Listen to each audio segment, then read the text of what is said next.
시청자 여러분 안녕하십니까? VOA 뉴스투데이 시작합니다. 미국 바이든 행정부가 북한의 대량 살상 무기 WMD와 탄도미사일 개발을 지원한 북한 기관 5곳에 대해 추가로 제재를 단행했습니다. 올해 미국의 4번째 대북 독자 제재인데 일본도 북한인 6명과 러시아인 3명을 제재하며 올 들어 첫 대북 제재 조치에 나섰습니다. 첫 소식 박형주 기자가 보도합니다. 미국 바이든 행정부가 일주일 만에 또다시 북한에 대한 독자 제재를 단행했습니다. 재무부 해외자산통제실은 1일 보도자료를 통해 북한의 대량 살상 무기 WMD와 탄도미사일 개발을 지원하며 UN 안보리 결의를 위반한 북한 기관 5곳을 제재한다고 밝혔습니다. 제재 대상은 북한 군수공업부 산하기관인 로켓공업부와 합장강 무역회사, 조선 노운산 무역회사, 조선 승리산 무역회사, 운천 무역회사 등 자회사 4곳입니다. 재무부는 이번 조치가 새로운 대륙간 탄도미사일 ICBM 개발과 직접적으로 연관된 북한의 대량 살상 무기 연구 개발 조직과 수익 창출에 관여하는 자회사 4곳을 겨냥했다고 강조했습니다. 특히 이들 자회사 4곳은 북한 내 합작기업 설립을 비롯해 중국 기업과의 대규모 사업 모색, 정보기술, IT 인력 등 북한 노동자 해외 수출, 해외 식당 설립, 유럽산 대형 장비 수입 등에 관여하며 로켓 공업부를 위한 다양한 수익 창출 활동을 벌인 것으로 지목됐습니다. 이번 제재에 따라 이들 기관은 미국 기업과 미국인이 소유한 법인과의 거래가 모두 금지되며 미국의 제재를 고의로 회피하려는 외국 기업, 개인, 금융기관 등도 제재 대상이 될 수 있다고 재무부는 경고했습니다. 이날 하원에서는 대량 살상 무기 관련 정책을 주제로 군사위원회가 개최한 청문회에 국방부의 존 플럼 우주정책 담당 차관보가 출석해 UN 안보리 대북제재 위반 감시 활동을 거론했습니다. Examples include supporting global norms under the Nuclear Non-Proliferation Treaty, remaining postured to conduct WMD interdictions and preparing our partners to do so, and implementing UN sanctions to impede illicit North Korean trade. 이런 가운데 일본은 이날 올해 들어 첫 대북 독자 제재를 단행했습니다. 지난달 24일 북한의 ICBM 발사에 대응해 북한인 6명과 러시아 국적자 3명의 자산을 동결 조치한 것입니다. 최근 호주가 대북 독자 제재 조치를 내린 데 이어 일본이 미국과 같은 날 대북 조치에 나선 것인데 제니 델런 재무장관은 일본의 이번 조치를 높이 평가한다며 북한의 계속된 위협적인 행동을 저지하기 위해 지속적으로 협력할 준비가 돼 있다고 밝혔습니다. 옐런 장관은 이어 북한의 도발적인 탄도미사일 시험은 영내와 세계 안보에 명백한 위협을 제기하고 UN 안보리 결의를 노골적으로 위반하고 있다고 비판하며 미국은 북한의 이런 행동에 대응해 제재 권한을 사용하는 데 전념하고 있다고 강조했습니다.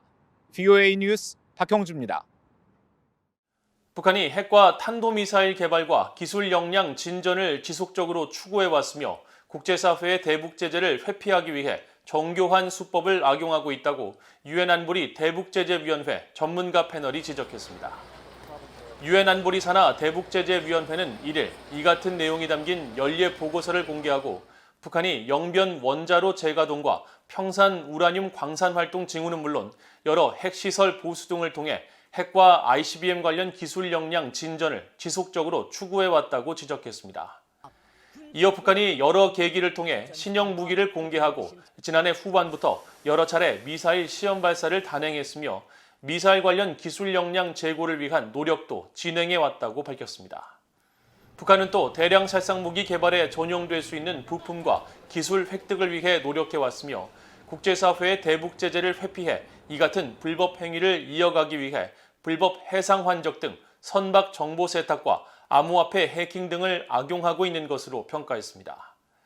보고서는 또 북한 당국이 아프리카 베닝에서 진행한 동상 수출 문제와 동남아 식당에서의 불법적인 그림 판매 문제 등을 다룬 VOA의 단독 보도들을 싣고 조치의 필요성을 강조했습니다. 북한이 현재도 생화학 무기를 계속해서 보유 중이며 외국에서 생화학 무기 제조에 필요한 물자를 계속해서 조달하고 있다고 미국 국방부 고위 당국자가 밝혔습니다. 콜린 그린 미국 국방부 우주작전사령부 부사령관은 1일 하원 군사위원회 청문회 출석에 앞서 제출한 서면 답변을 통해 북한이 핵과 탄도미사일 프로그램 관련 물자는 물론 생화학 무기 생산과 연구를 지원하는 다른 이중용도 물품을 해외에서 계속 조달하고 있는 것이 거의 확실하다고 밝혔습니다. 이어 북한과 함께 중국, 러시아, 이란을 거론하면서 이중용도 물자를 비롯해 대량 살상 무기에 적용될 수 있는 물품과 지식, 기술의 확산은 미국과 동맹의 이익에 계속 직접적인 위협이 되고 있다고 지적했습니다. 그린 부사령관은 또 북한이 지난해 2월 극초음속 미사일 관련 개발을 전담하는 연구소를 설립한 사실을 언급하면서 북한의 극초음속 미사일 개발 노력에 우려를 나타내고 북한 등의 국가들이 대량 살상 무기 능력을 발전시키기 위해 필요한 장비와 물자를 자급자족하길 원한다면서 이 같은 목표가 달성되면 향후 확산 방지 구상에 직접적인 도전이 될 것이라고 지적했습니다. 유엔 인권이사회가 북한의 심각한 인권 상황을 규탄하는 결의안을 채택했습니다. 북한 인권 결의안을 제출한 유럽연합은 인권 침해에 대한 책임 추궁과 북한의 협력을 거듭 촉구했는데 북한은 인권 침해 지적을 전면 부인했고 한국 정부는 4년 연속 공동 제안국에 참여하지 않았습니다. 김영권 기자가 보도합니다. 유엔 인권이사회가 이를 제네바에서 속개한 49차 회의에서 북한 인권 결의안을 표결 없는 합의, 즉 컨센서스로 채택했습니다. The situation of human rights in the Democratic People's Republic of Korea can be adopted without a vote. 올해 채택된 결의안은 북한의 심각한 인권 상황을 규탄하면서 북한 주민들이 정보를 찾고 받으며 전달할 자유 등 표현의 자유의 중요성과 북한 정부가 강제 실종 문제에 대해 동일하고 실질적이지 않은 답변을 되풀이하고 있다는 내용이 새로 포함되었습니다. 북한 정부를 향해 충분한 양의 코로나 백신이 적기에 주민들에게 공급되고 배분이 균등하게 보장되도록 유관기관들과 협력할 것 등도 촉구하고 있습니다. 유엔 인권이사회는 전신인 유엔 인권위원회에서 20년 전인 2003년 첫 북한 인권 결의안을 채택한 뒤 2005년까지 3년 연속, 그리고 2008년부터는 인권이사회에서 해마다 결의안을 계속 채택해 왔습니다. 제롬 보나퐁 제네바 주재 프랑스 대사는 이날 유럽연합을 대표해 발표한 성명에서 북한의 조직적이고 광범위하며 노골적인 또 반인도적 범죄에 해당하는 인권 상황에 대해 깊이 우려하고 있다며 국제사회의 압박을 거듭 촉구했습니다. As an international community and as members of this council, it is our shared responsibility to ensure that flagrant human rights violations in the DPRK continue to be dealt with decisively. We regret that the DPRK has not followed the recommendations from previous General Assembly and HRC resolutions. 페데리코 비에가스 유엔 인권이사회 의장은 이날 결의안 공동 제안국에 8개국이 추가로 동참했다고 밝혀 공동 제안국에 참여한 국가는 55개국으로 늘었는데 한국은 참여하지 않았습니다. 임기 종료를 한 달여 앞둔 문재인 정부가 끝내 4년 연속 북한 인권 결의안 공동 제안국에 참여하지 않은 겁니다. 한국 외교부는 이날 보도자료에서 북한 주민들의 인권이 실질적으로 개선될 수 있도록 국제사회와 함께 노력한다는 기본 입장으로 이런 결정을 했다고 밝혔습니다. 이런 가운데 북한 측은 북한 인권 결의안에 대해 정치적 음모와 적대주의 산물이라고 주장하며 반발했습니다. The situation stipulated in the draft resolution does not and cannot exist in the legal and practical terms in my country, where popular masses are genuine masters of the state and society. 한 대사는 특히 북한의 사회주의 제도와 주권, 국익 등을 침해하는 자는 누구든 엄중한 대가를 치를 것이라고 경고해 국제사회와 동떨어진 인식과 태도를 보였습니다. 이날 회의에선 국제사회에서 주요 인권 탄압국으로 지탄받는 러시아와 중국, 베네수엘라, 에리트레아, 쿠바 등 5개국만이 북한의 입장을 두둔했을 뿐 누구도 표결 요구를 하지 않았습니다.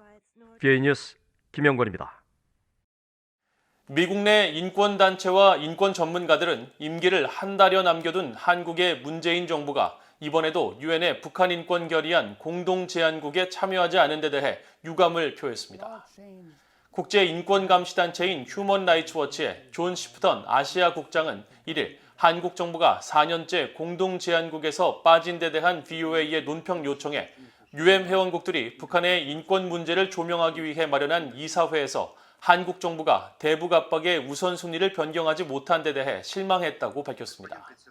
로버트 킹 전 미국 국무부 북한 인권 특사도 VOA에 국제사회가 공감하는 북한 정권의 인권 유린 문제에 대해 인권 수호국인 한국이 참여하지 않은 것은 불운한 일이라고 말했습니다.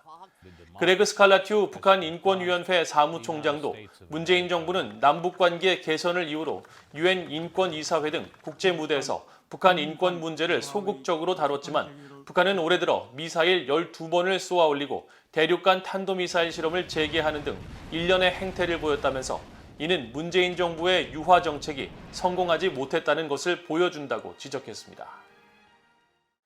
미국 하원에서 발의된 2022 북한인권법 재승인 법안은 북한의 자유와 인권 증진이 미국이 추구하는 대북 정책의 핵심이라는 중요한 메시지를 담고 있다고 법안을 주도한 공화당 소속 한국계 영김 연방 하원 의원이 말했습니다.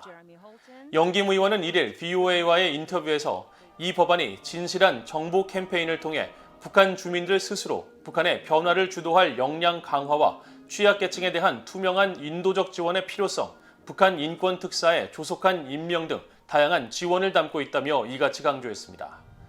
영김 의원은 이어 한국 정부가 4년 연속 유엔 북한인권이사회 북한 인권 결의안 공동 제안국에 불참한 데 대해서는 북한 정권이 심각한 인권 침해를 끝내고 그들의 악행에 책임을 져야 한다는 분명한 메시지를 보내는데 한국도 동참했어야 했다며 북한의 인권 침해를 묵인하는 것은 한반도 평화를 위한 길이 아니라고 밝혔습니다.